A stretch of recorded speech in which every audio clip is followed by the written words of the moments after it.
오늘의 주연 배우를 소개하자면 영조 임금과 부인 수기문씨, 아들 사도세자, 손자 정조가 오늘 주인공들이라 하겠습니다. 여러분들께서도 지성인으로서 다 아시는 내용이지만 다시 한번 다루어 보았습니다. 첫 번째, 숙종과 영조는 장례 기간 중 궁녀에게 승은을 내리다. 두 번째는 음모를 꾸미는 문씨 남매. 세 번째로 극형에 처해지는 문씨 남매로 구성해 보았습니다.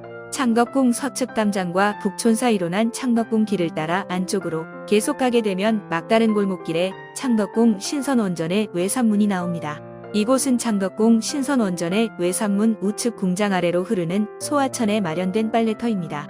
이곳 빨래터로 통하는 물은 국내의 풍부한 수원으로 인하여 사시사철 마르지 않을 정도로 많이 흐르고, 또한 위치가 궁궐과의 경계선 담장 아래여서 궁궐의 궁인뿐만 아니라 일반 백성들도 다 함께 이용할 수 있는 곳이었습니다. 숙종은 걸레를 산책하다 외산문 근처에서 무수리들이 빨래하는 근처에 가까이 가게 되었습니다. 무수리 궁인들이 빨래하는 아이 중에 유독 눈에 들어오는 아이가 있었습니다.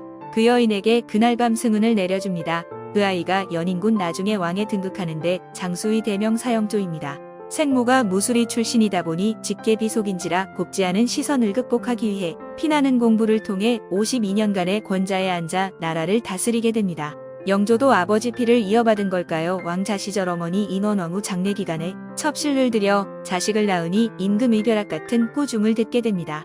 여기서 태어난 세자가 효장세자이며 며느리가 현비조씨였습니다. 효장세자가 어린 나이에 세상을 떠나고 현비조씨는 14살에 청산과부가 되어 궐을 떠나지 않고 시아버지인 영조를 잘 모시는 효부였습니다. 영조는 혼자 된 현빈조씨를 안타깝게 여겨 잘 보살펴 주었으나 그러나 현비조씨마저 35살에 요절하고 영조는 장례식의 딸 같은 며느리를 잃은 슬픔을 감추지 못한 채 지극한 곡진을 하고 있는데 현빈 조씨의 빈소의 자리를 지키는 궁녀가 눈에 들어오는 것이었습니다.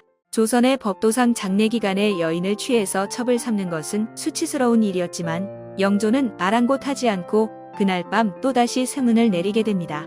수기문씨는 1년 후 화령옹주를 출산하게 됩니다. 오빠인 별감 문성국과 작당을 하여 영조를 꼬드겨 정사품 소원의 봉작을 해달라고 떼를 쓰게 됩니다. 그러나 조정에서는 이러한 전례는 없는 일이라며 비서 윤광희는 고집을 피우게 되니 다른 비서를 시켜 기어코 교지에 어보를 찍게 됩니다. 원래는 중전 간택이나 세자책 봉때나 쓰던 어보인 것을 일개 후궁에게 어보를 내린 것은 이례적인 일이라 하겠습니다.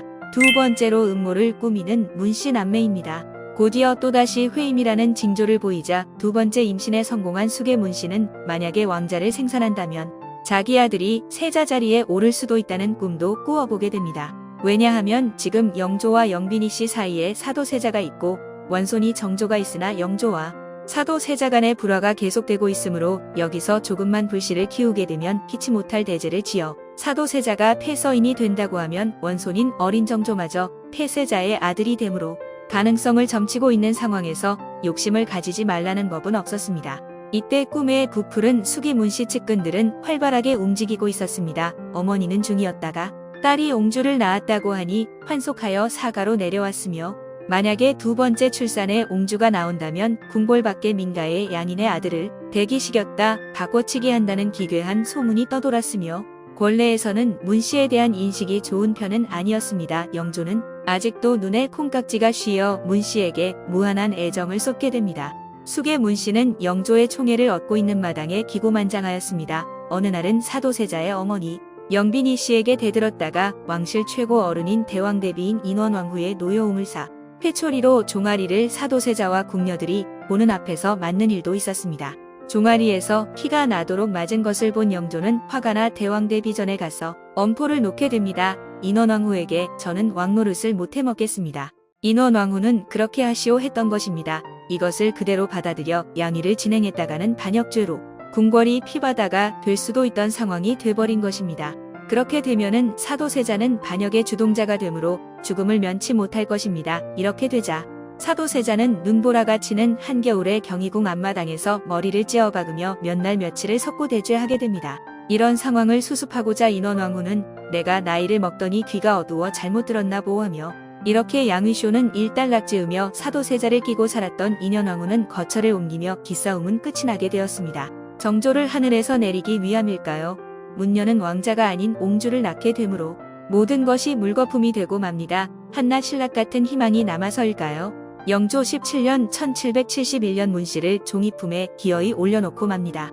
문씨는 2번 임신 경험을 통하여 또다시 임신이 된다면 왕자 생산의 가능성을 점쳐가며 오빠 문성국과 음모를 꾸미게 됩니다. 사도세자가 거처하는 동궁전의 처소에 별감들과 내통을 하면서 사도세자의 일거수일투족을 감시하며 자질구레한 일까지 문씨에게 알려주었고, 문씨는 영조에게 세자의 비행을 낱낱이 고하였던 것입니다. 영조는 자꾸 간섭이 많아졌고 사도세자는 정신적인 고통이 점점 심해져 가던 차에 창경궁 낙선당에 화재 사건이 발생하였는데, 이것을 사도세자의 잘못으로 추궁하니 사도세자는 울분이 폭발해 바로 앞에 저승전 우물에 몸을 던져 자살을 시도했으나 주변의 시중들이 달려들어 목숨을 구했던 적도 있었다고 합니다. 한중록에는 사도세자가 조울증이 심하여 의전내관과 시녀들을 살해했다는 기록이 나와 있다고 합니다. 이런 이야기까지 영조의 귀에 들어가니 당연히 부자관계가 멀어지게 된 것입니다. 우리가 약을 쓰게 되면은 하나는 독이 되는 사실을 누구나 알듯이 문씨의 고발로 문씨 측근들은 한쪽으로 쾌재를 부르고 있으나 사도세자는 죽음이 점점 앞에 다가오고 있었던 것입니다. 사도세자의 버팀목이 되어주었던 인원왕후와 정성왕후가 세상을 떠나게 되자 1762년 사도세자는 마침내 한여름 삼복더위에 쌀을 담는 뒤주에 갇혀 물 한 모금 마시지 못하고 7일 만에 세상을 떠나게 됩니다. 이 광경을 울며불며 지켜보던 어린 정조는 사도세자 부인 혜경궁이 정조를 데리고 밖으로 나갔다고 합니다. 사도세자를 죽도록 방조한 것인지 아니면 어린 정조 마저 이를까 알 수가 없는 대목입니다. 세 번째로 극형에 처해지는 문씨 남매입니다. 숙이 문씨가 사도세자를 폐위시키는 목적은 달성했으나 영조가 더 이상 연로하여 자식을 낳기에는 무리였던 것인지 더 이상 원자 생산은 못하게 됩니다. 달이 차면 기우는 법이라 했던가요?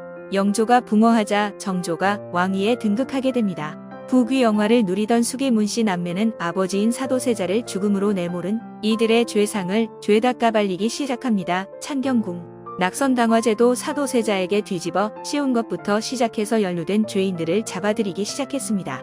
숙이 문씨는 무고죄로 유배로 보내졌으며 바로 사약을 받고 세상을 달리했고, 어머니는 제주도 관노비로 보내졌으며 오라버니 문성국은 노적의 올라가산을 몰수당한 뒤에 처용장의 이슬로 사라졌으며 사도세자의 죄상을 공격하였던 노론의 수장 김상모 영의정은 죽은 뒤에도 관작을 추탈당하게 됩니다. 문녀의 딸 화령옹주와 화길옹주는 강보에 쌓인 갓난아이 때라 죄를 묻지 않았다고 합니다. 아들이었다면 바로 죽였겠지만 딸들이라 살려주었던 것이라고 합니다. 실록을 보게 되면 조정에서 회의할 때 대부분 문씨를 하루라도 빨리 사형시켜야 한다는 중론이었으며 그들의 편은 하나도 없었다고 합니다. 오빠 문성국의 아들 문경행도 유배 처남인 박도호도 유배형에 처해졌으며 문씨의 딸 화령옹주는 순조 시절까지 살 수 있었지만 궁에 출입하지도 못하고 왕녀로서 제대로 된 예우도 받지 못했다고 전하고 있습니다. 성은을 입고 감사하게 살았더라면 온갖 복은 다 누리고 살 수가 있었을 텐데 아쉬운 결말입니다. 이상으로써 이번 영상을 마무리 짓도록 하겠습니다. 다음 영상으로 찾아뵙겠습니다. 안녕히 계세요.